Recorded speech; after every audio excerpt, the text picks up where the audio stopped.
Hello everyone, I'm Pierrick Autret, so I'm working here in this office in STMicro, and I'm product marketing manager. So I'm working mainly on AI-based solutions, so on every SM32, every MCU, embedding some AI. So today we will talk about, let's say, a bit about what is AI first, even if it's really, let's say, famous now. We'll dig into the history of what is AI, then how to implement it locally on MCU, and why.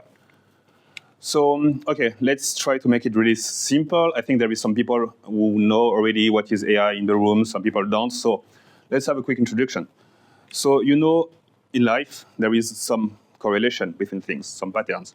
For example, the weather, you know, when you watch the news and you see the weather for tomorrow, this is a correlation between the pressure, the temperature, the humidity, and so on. So we can define what is the weather tomorrow.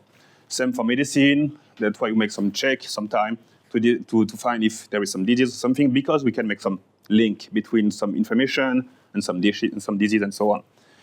There is a lot of this kind of correlation that we know how to do for a long time or for a short time. And AI is today a way to find some new correlation between things that we don't know yet. Some of you already use it, or DeepSeek maybe. Which is really interesting is that, okay, this is a really big model. This is a LLM, so large language model, based on supervised and reinforcement learning techniques based on billions of parameters. Okay, I don't know if you understand all the sentence, but the goal at the end of the presentation is you can understand what it is in bits in technical side. And I want also to highlight the fact that it's, you know that, but it's really very famous. It's the first, let's say, company, the first software to reach 1 million users in like 5 days. Facebook had like almost 1 year to reach 1 million users. YouTube, the same. 5 months for Spotify, 5 days for ChatGPT. Today, there is 200 million daily users, which use ChatGPT or Gemini from Google or Copilot from Microsoft and so on, this AI assistant. But it's not new. It's used a lot now, but it's something, AI, it's something which exists for a long time. So let's have a bit of history. I will be really quick on it. AI have been founded let's say, the first time someone talked about this was in 1955, so quite a long time ago. I was not born. And it was defined as a solution to make equipment, let's say computer, able to think like a human, like learning, making decisions, reasoning, and so on. So, okay, it was just some concept. This is a computer in this time, which is really big. And this is a computer now, which is way more powerful than this one, by the way. So the reason why AI is more used today is because of this, because we can run it, okay? We know the technique for a long time, but now it's accessible to everyone. We don't need a full room of computer to run a small model. Okay, let's continue in the history. This is a really interesting principle. So I hope everybody can drive a car, know this symbol, right? You all know this letter, and you all know this symbol. These two guys, I don't know them, but Alan and Herbert, mentioned that everything in life, like everything, can be described with symbol. So let's take an example. In chess, we can make, let's say, you can have every combination possible with symbol, which is a number of pieces, some rules, which is which move you can do or not. And then you can define every single move possible and so on to describe the whole game. This is just a game, but there is only a limited number of combinations, let's say. And I say if we have the powerful, if the equipment is powerful enough, we can describe the whole world with this symbol, expression, and response, let's say. But, and that's funny because it's a paradox which is really famous, which have been used to tell them, no, you cannot have general intelligence based on symbol only, because you need to understand what you're doing if you want to call it intelligence. This is just an example, interesting one. If you take someone in the room, like me, cannot speak Chinese properly, and you give me like a book with every Chinese character, with every English character, and some correlation between them. Someone give me a letter with some Chinese, I can look for every correlation between the Chinese character and the English character and give the outputs a message. But it doesn't mean that I understand the Chinese character yet. It just means I understand which correlation is I can do because I have a book with all correlation possible. But the thing is, you need to have a list of correlation, which is really big if you want to describe the world. So it's sometimes too much to let's say to solve a complex problem. And sometimes, if someone forgets one correlation in the book, you cannot solve the problem. So someone was like, okay, what if, because if we are based on human, and sometimes it's just too long to have all the rules, what if you create some algorithm which will create their own pattern by themselves, to learn their own pattern by themselves? And this is how AI is born. So once again, long time ago, in 1859, the first model has been created. It was a simple model, just to play chess, saying, same, you can do this move, and the computer was trying, okay, I will go this way, then I will do this, then I will do this, oh, I lost.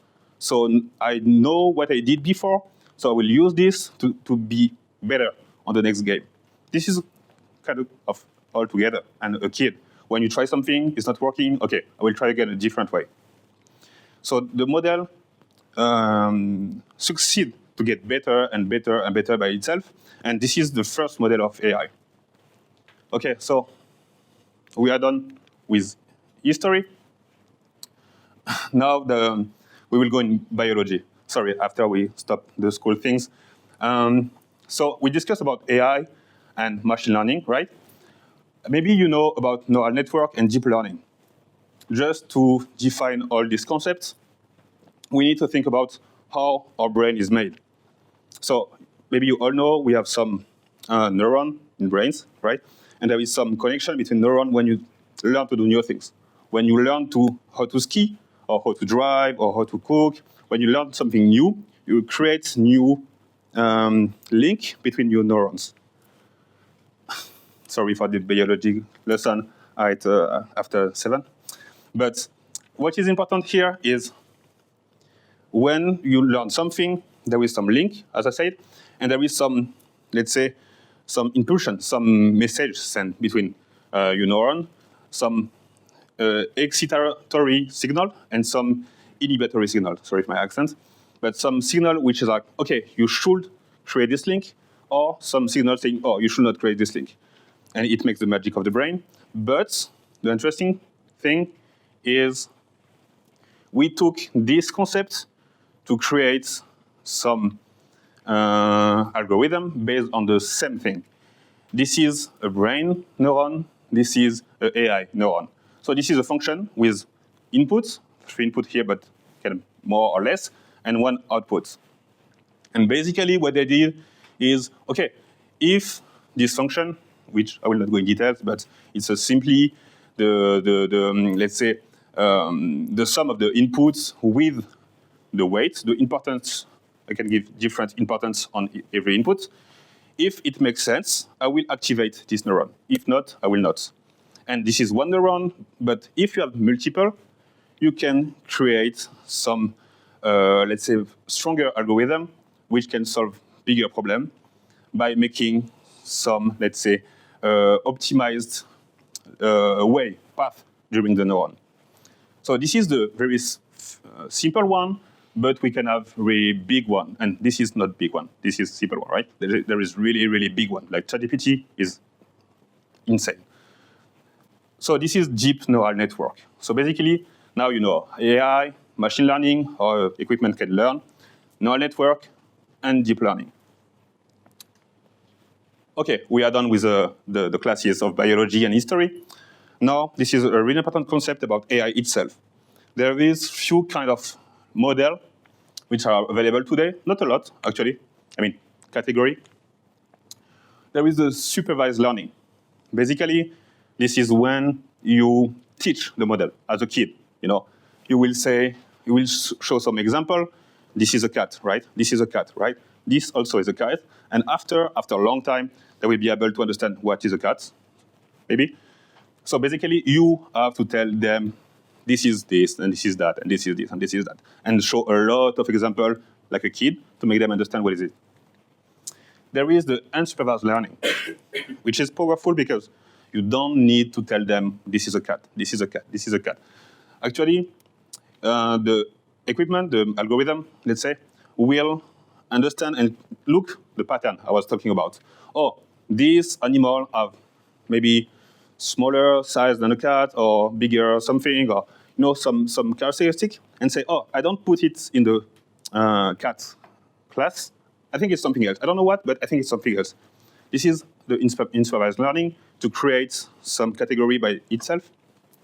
And finally, there is the reinforcement learning, which is, let's say, a model which can be better with the time. This one, I mean, the supervised learning will train, right? And when you say, OK, I'm strong enough, I can recognize a cat and I can have my class, then it will be fixed, right? The reinforcement learning, it will keep improving itself. It will say, it's used in the video game, for example, like the chess I was telling you, is this kind of model. It will try something and say, OK, I failed. Let's try again.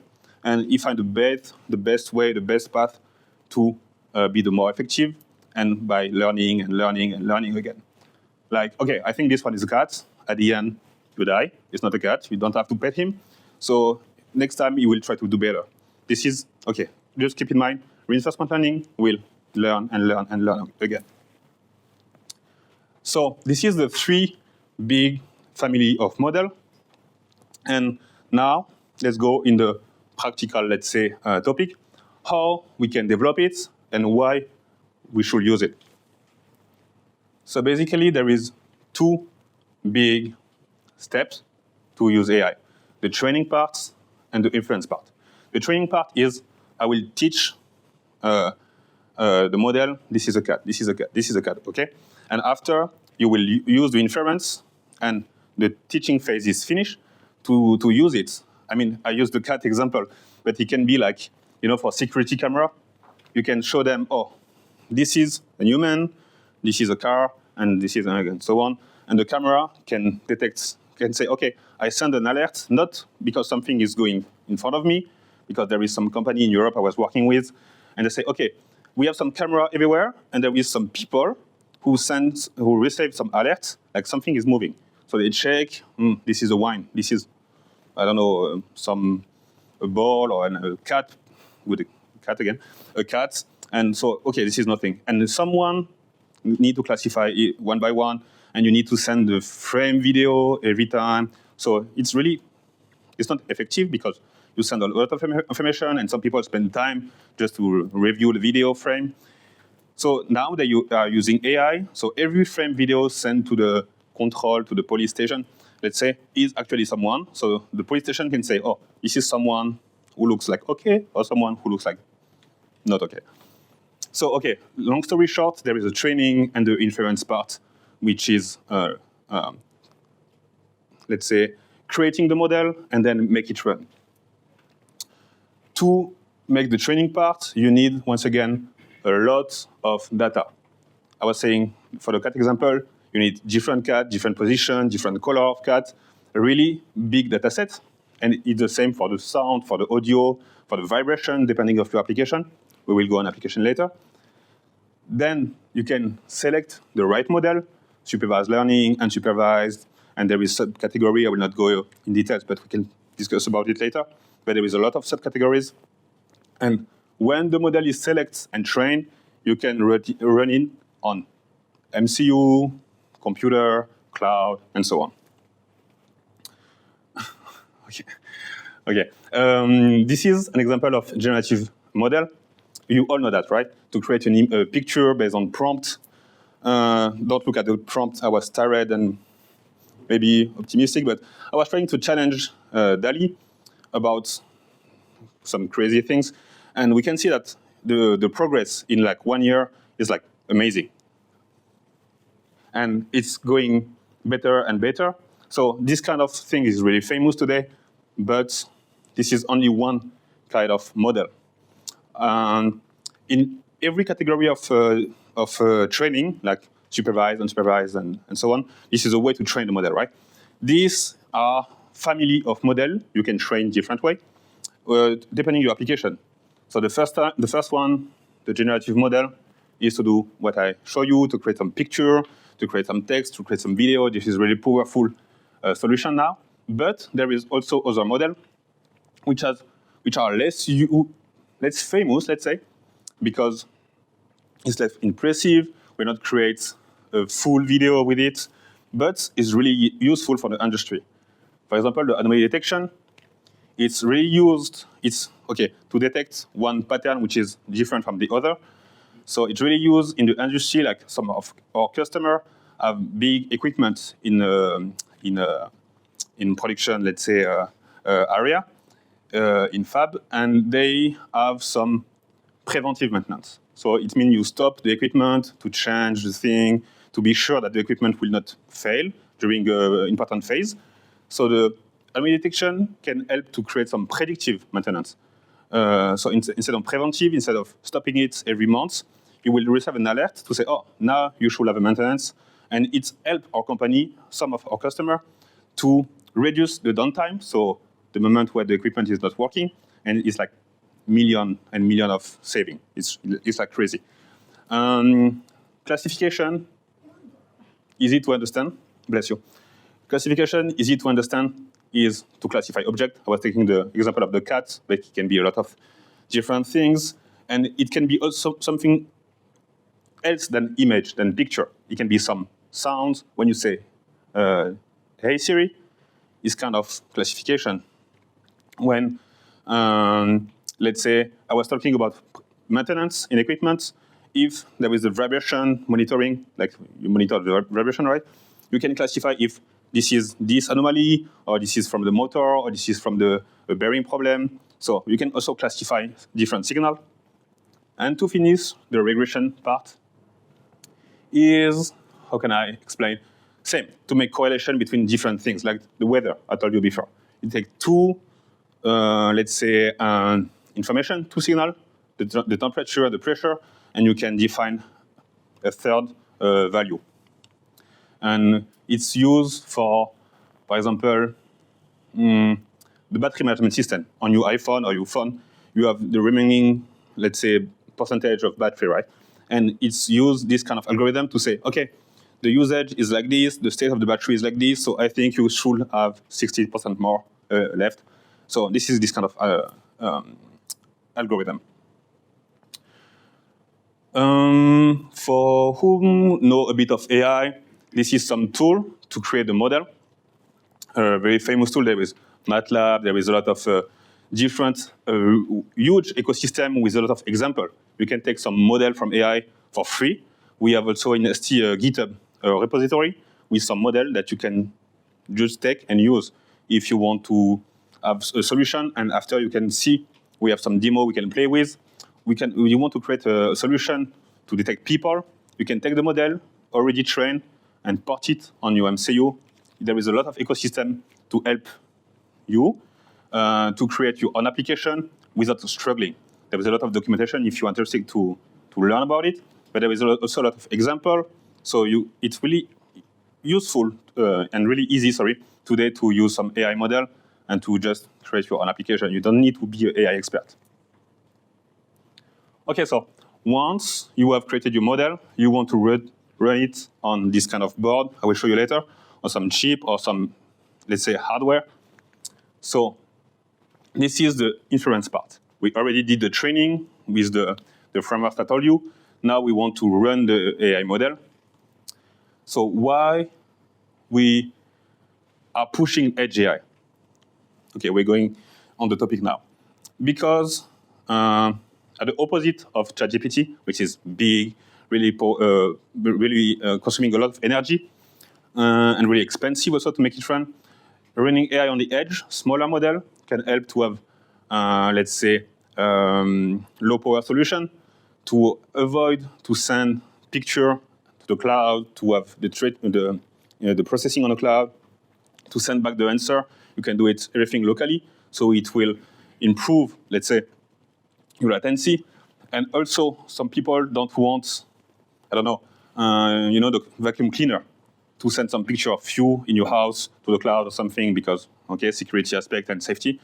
So if there is no connectivity on your vacuum cleaner and everything is done locally, it's really, I mean, at least for me, I'm more confident about it. So it's set to develop some privacy and security-friendly ecosystem application.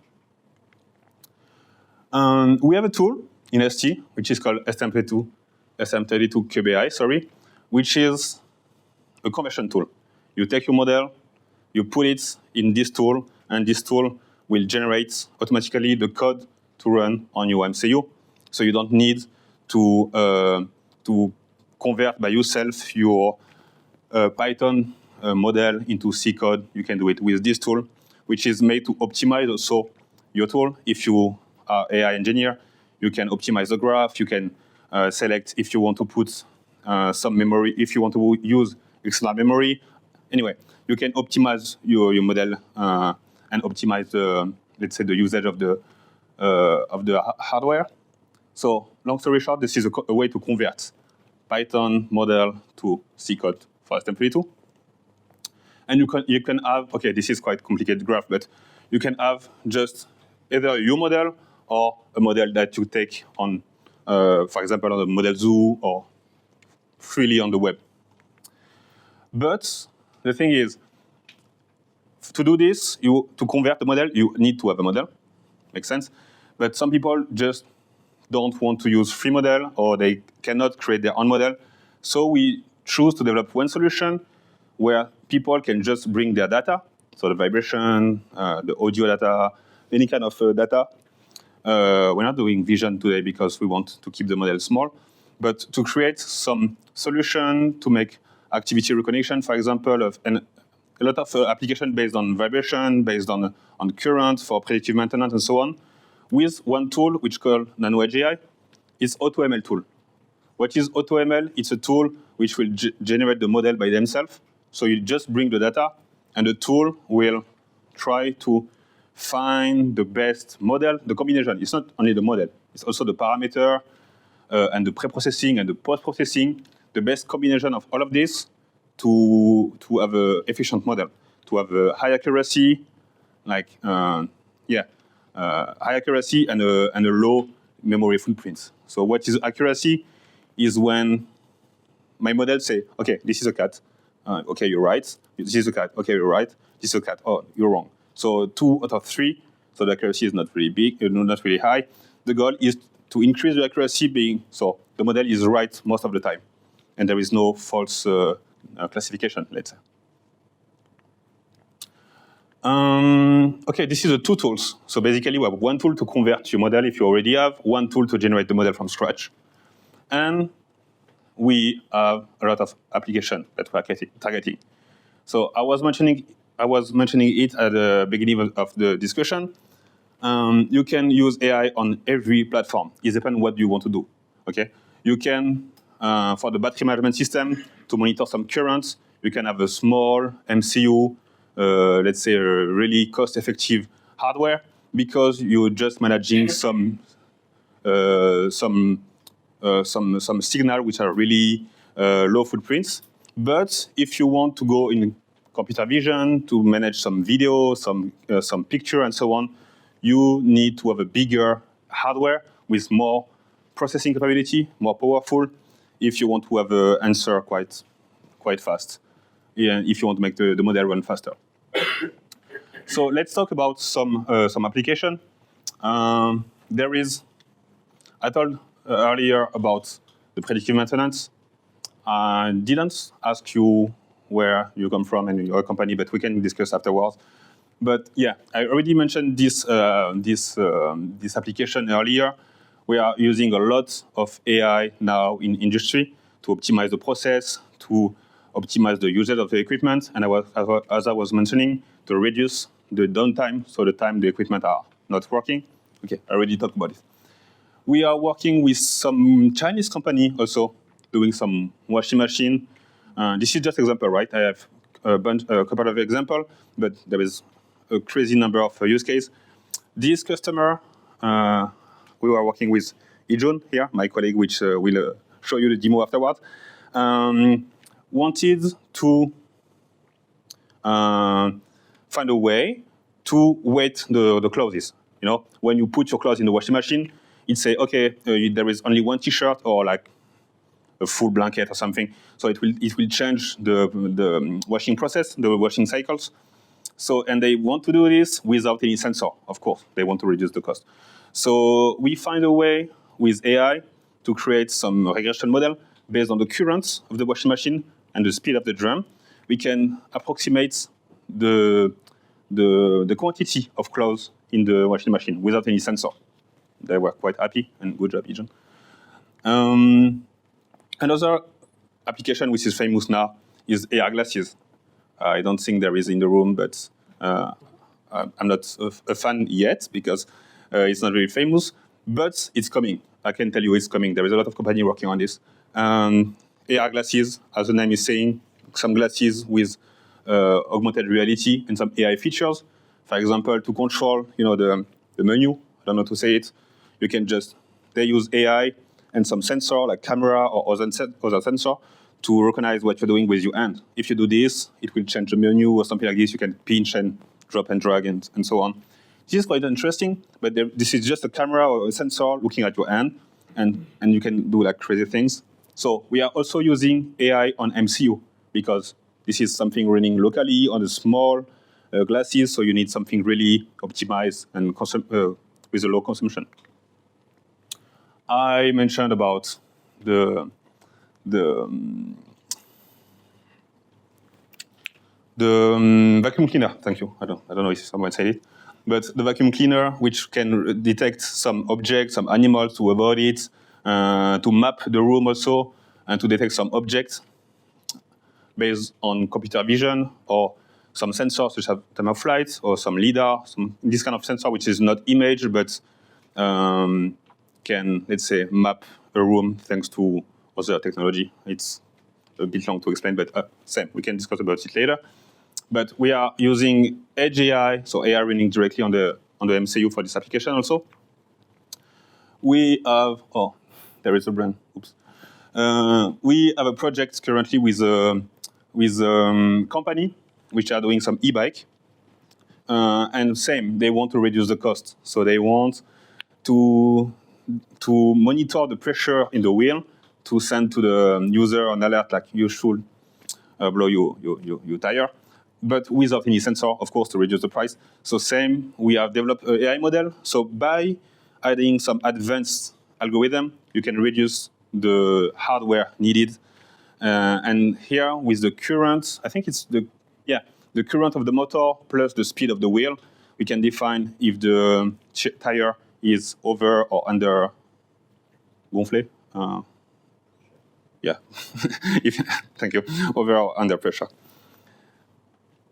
Another example, and I think it's after almost done, there is some smartwatches or activity monitoring, and I think you all know this. You can count the steps, and most of them are based on AI. There is some pedometer, but there is some way to optimize the counting and to detect also the activity. Someone is just standing, sitting, or running, or inside or outside, to classify the environment and the activity to optimize, let's say, the usage of the watch. A lot of local Shenzhen companies are working on improving these features. There is one demo which is here, to track people. You have a lot of camera now you can use to stabilize. Same, sorry, I don't know how to say. Yeah, stabilize. Thank you. It's easy, yeah. Stabilize the picture or to follow someone. So yeah, they are also using AI to do this. Wow, a lot of topic in robotic. I will not go in details because it's way too long, but there is a lot of topic in robotic for sensor, denoising for the audio, treatments for the computer vision. We have some company who wants to have, not humanoid robot. We are working with humanoid robot like Tesla and so on. But there is also smaller robots for kids. They can detect the emotion of the kid, if he's sad or happy or curious or something, to manage the interaction or to make them learn the school things like mathematics and so on by recognizing the writing, character, and so on. So yeah, a lot of application on this. And finally, there is some advanced, well, this one is already advanced, but there is some very advanced AI features which needs, let's say, bigger model. And today, one of the limitations is on MCU, it's not a cloud, right? You have limited processing capability.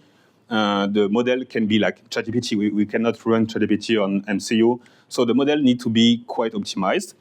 And today, we have some way to optimize the model. We are working with some really good guys who are trying to optimize the model more and more. But there is some model you cannot optimize. So we need to optimize to increase the hardware capability. That's why we are working for a long time on MCU and on some hardware dedicated for AI. So we are keeping the microcontroller world, so the low power consumption, the low cost, the small size, and so on, but with a higher processing capability. And there is an NPU inside. That is, NPU is neural processing unit. So this is a way to accelerate some AI deep learning layer, some AI, let's say, how do you say it? Yeah, some mathematic function used in AI. So, this is the block diagram, and we can talk about this if you're interested in this application.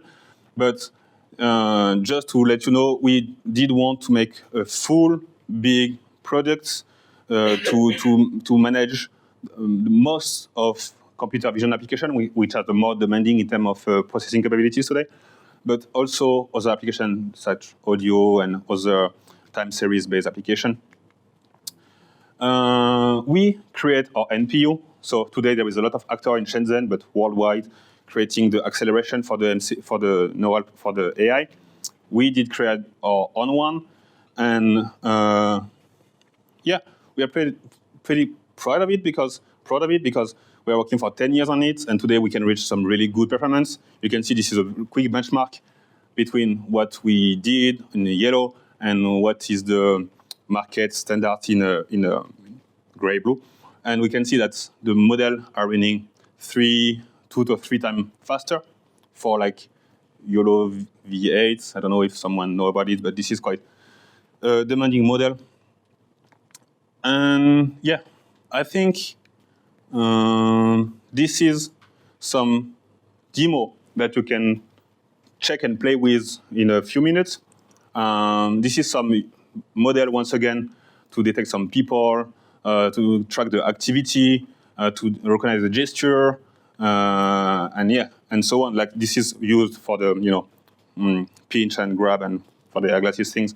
Oh, okay. So I will not go in detail about this application. We can discuss it later. And I think, last things. And I will try to speed up because they told me, you have so many slides, so you need to speed up. So sorry if I was quick on some topic. But there is one website. You should have a look on it because it's really well done. There is a lot of application example. There is everything I said, but with good illustration, video, and so on. So you can find every tool, some idea of use case. It's a good one. You should have a look. Oh, sorry. I will keep this like this so you can take picture and so on. And I don't know how long we still have, but maybe we can have the Q&A session now. Yes. Thank you, everyone. Thank you. I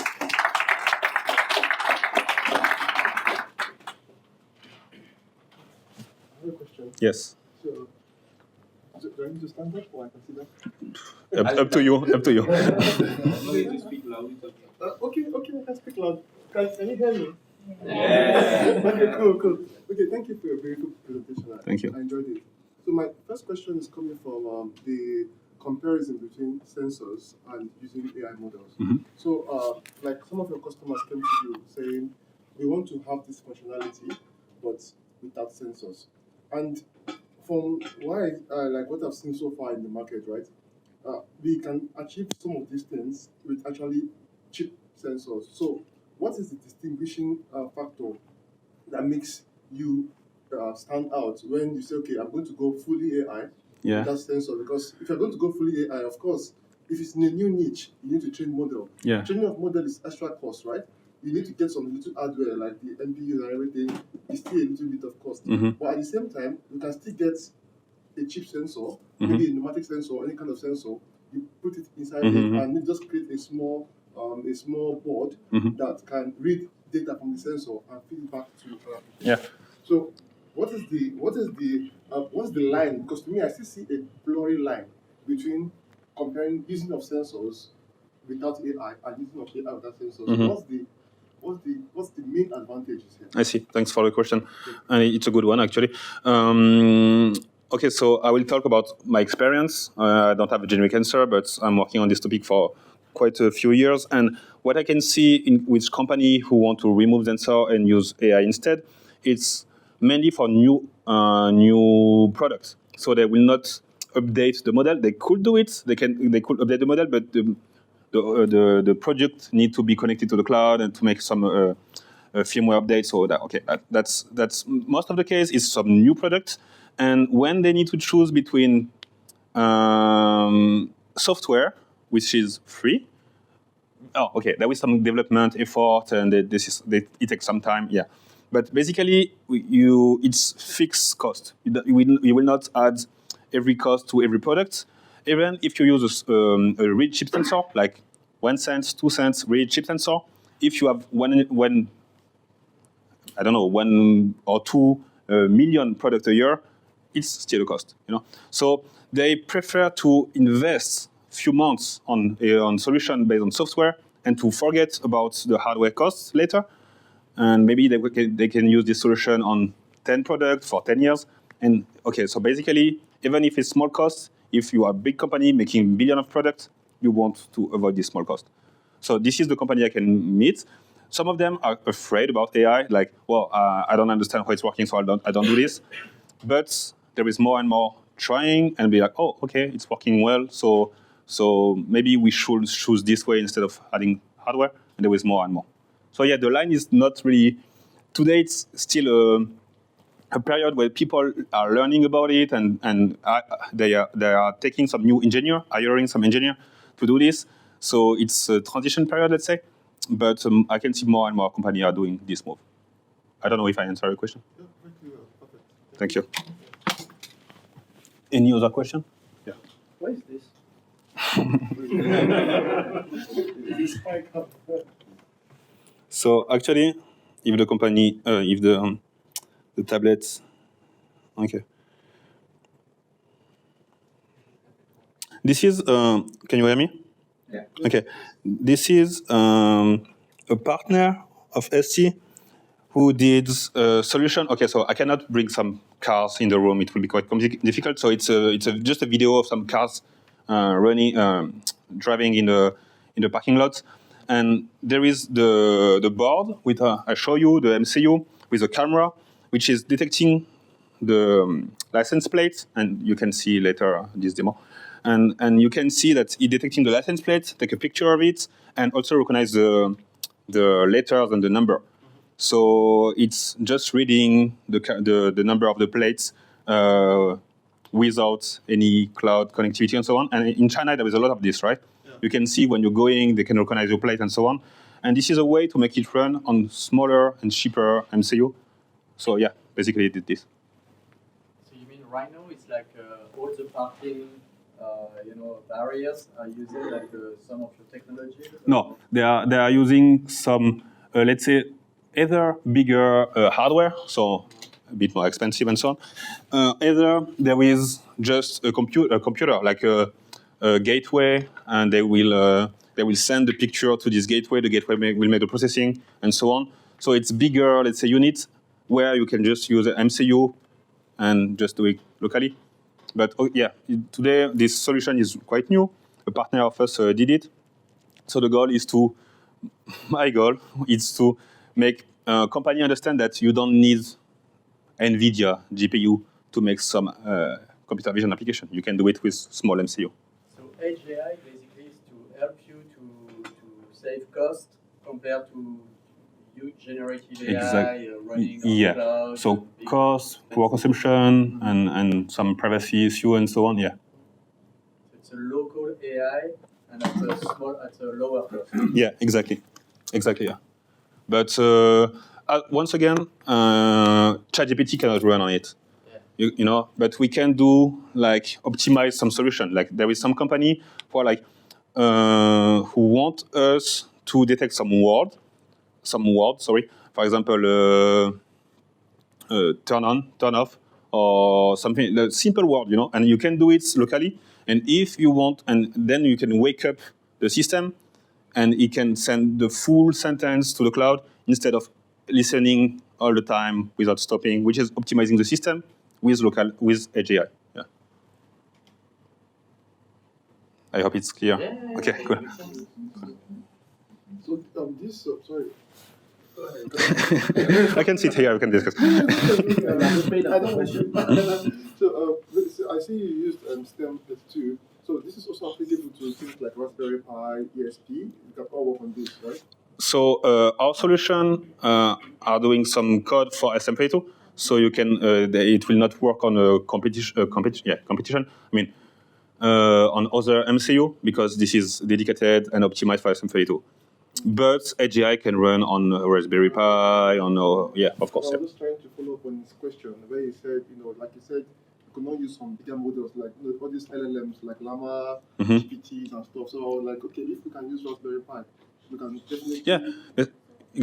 Exactly. Yeah. And for example, if you're using a GPU, which is also Edge AI somewhere, I don't. Well, yeah, there is a boundary here, but okay. Instead of Edge AI is when you can embed the processing somewhere. So basically, GPU it's small enough to be embedded, but you need a fan to cool it down. You need, which is not the case here. You can run on some power bank and put it on small battery in the glasses. You don't need like a full big system to make it run. But both are Edge AI. You know what I mean? So yeah, you can run very big model with Edge AI with GPU, but we in ST we are doing more optimized one. Any questions or remark? Yeah. So you were talking about, which makes sense. You were saying that you need like a certain percentage of success, right? Like, for example, if you want to recognize a cat, it has to be maybe 95 out of 100. I'm listening. So my question is in two parts. First, how much for like a proper usage, for your customers? How much is an acceptable percentage? And second, how do you reach these last persons? Because maybe you will have some very weird photos of cats, and how do you account for literally everything? Because I guess that, for example, you were showing us the car which can run by itself. I imagine that you need to be 100% success, otherwise, like you might kill someone. You know what I mean? Yeah. So okay, for automotive there is some specific certification like automotive, medical, and this application there is really strict certification because it's involved human life. So yeah, this is one topic, but I don't know if you want help to answer, Jude, but to reach, because you are training more model than me every day, and it's quite difficult sometimes to reach the last percentage. So when you reach, I don't know, 95, 96, 97%, it's already quite big because there is only 3 to 4% of the time where the result is wrong. And what we can do, because we are running model quite fast, we can do double check. So you can have the signal go in the model, there is an answer, a result, and then the same signal go again in the model to confirm that you can do. So it reduces again the chance of error. But to have 100% accuracy without going in overfitting and so on, this is more technical. It's sometimes difficult. I don't know if you want to add something. No, your answer is very good. Actually, it's a kind of a post-processing. So normally, if we do some anomaly detection use case, we can run the model 2 times with 2 different signals, and we can say if both inference say it's an anomaly, and we can say it's an anomaly. Otherwise, we say it's a normal use case, so a normal case. Yeah, it's a kind of a post-processing to make sure that we have 100% of accuracy. Yeah. I can also add to that from my experience, because recently, last year, I built a model for my company to detect cards. So I used YOLO V8, what you shared. So I used YOLO V8 to build this model. So at my first result, I was getting a 95% accuracy, but my boss rejected it because they are building a model to detect cards, like the bank card, right? So he said it's not acceptable. So I had to do a lot of hyperparameter tuning, which cost GPU resources. So I need to retrain till I got 99, but I never got 100%. So let's say in 5,000 cards, it was just like one that was not detected correctly, but everything was good. So sometimes it's very, very difficult to achieve 100%. It's extremely difficult. Yeah. Thank you. Any other question? Yeah? Yeah, thank you for your great presentation. Thank you. In terms of learning, is it offline? You know what I mean? Locally, or you have some library that people can download either online or you have prepared them? Thank you. That's a good question, actually, because this is a good, important topic, and I didn't really go in details about it. But yeah, the training part, the learning part is made most of the time on a PC or on the cloud or on GPU on something with a lot of processing power, because it will take a lot of time on MCU. So yeah, today PC are still used for that. Computer, sorry. What I want to, yeah, but we are, okay, there is 2 things I want to say. No, I want to make sense to the people also. What I'm trying to say is if you have an application which is recognizing a cat from a dog, and then another application is a number plate of the car, Yeah. etc. So maybe in different library, or maybe it can learn by itself offline, locally, which is the idea. So there is, that's a good point. So what I was about to say is there is several ways of doing it, okay? But the 2 more famous way is you update the model on the computer or on the PC, and you flash the existing model. You upgrade the existing model with wire, wireless. There is a different way to do it. So you can have one model having a lot of classes, and you can go from 5 classes like animals, and you can add six one or another one without having 2 models. Okay, you can add more classes in one single model. And this is, to answer to your question, this is mainly the training is it on the GPU or on the cloud, and then you update, and for the inference only. But we are developing some solution in ST to train the model locally, or at least to retrain the model locally. So we can optimize the model. For example, we are doing it a lot with not images, because images is really big, but with vibration and with this frequency domain signal and temporal domain signal. For example, for the predictive maintenance, we have a company, a French company, c'est pas EDF, Veolia, anyway, who are managing some pipe with some liquid inside, right? And they trained a model, an AI model, during summertime. So the liquid viscosity was a certain, let's say, a certain type. And they trained the model on this. So it was well trained for the summer liquid viscosity and the summer, let's say, and the state of the environment at this time. And during the winter, the viscosity, the liquid inside was slightly changing. And so the model was saying, oh, there is an anomaly. But no, this is just because it's summer, so the temperature is lower, but this is not an anomaly. So we can now retrain the model locally on MCU, saying, okay, this is normality. So it will optimize, let's say, the graph and the weight to understand that this is also normality, and to create not another class, but to extend the normal let's say, normal class to new data, to learn again and again and again locally without any computer. So this is something we can do, but today we limit this to, as I said, some frequency and time domain signal because it's easier to do on MCU actually. And I say it's easier, but actually it's patented. It's something which only ST can do today, so it's not that easy, but it's still easier than the images.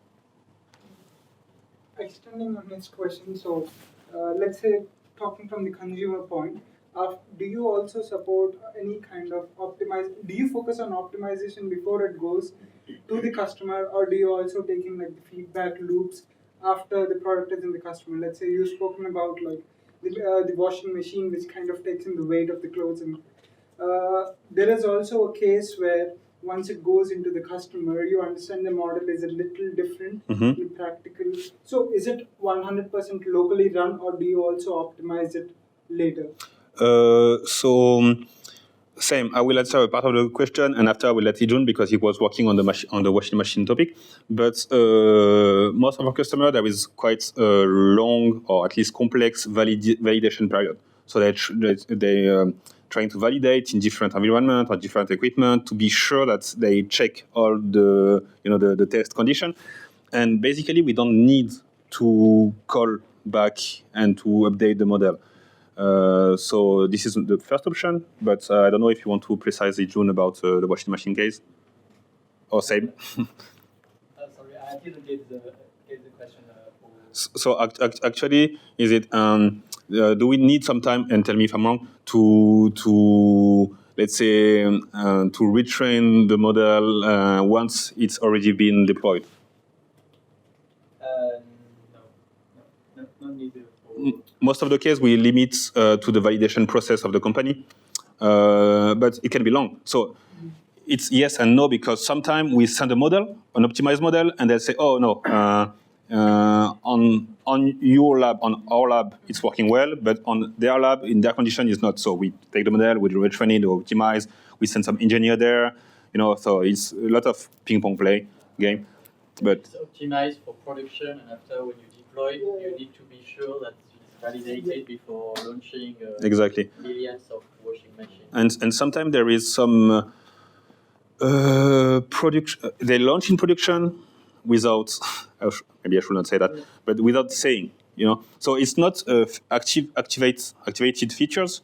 Just to double check. So there is the feature. You don't know. They just try to validate on the field if it's working or not on one product for 1 year, because I don't know, it's a watch and the feature is connected, so they can have some feedback.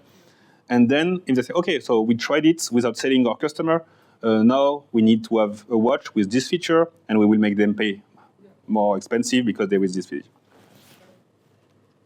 All right, thank you. We're done. Thank you very much.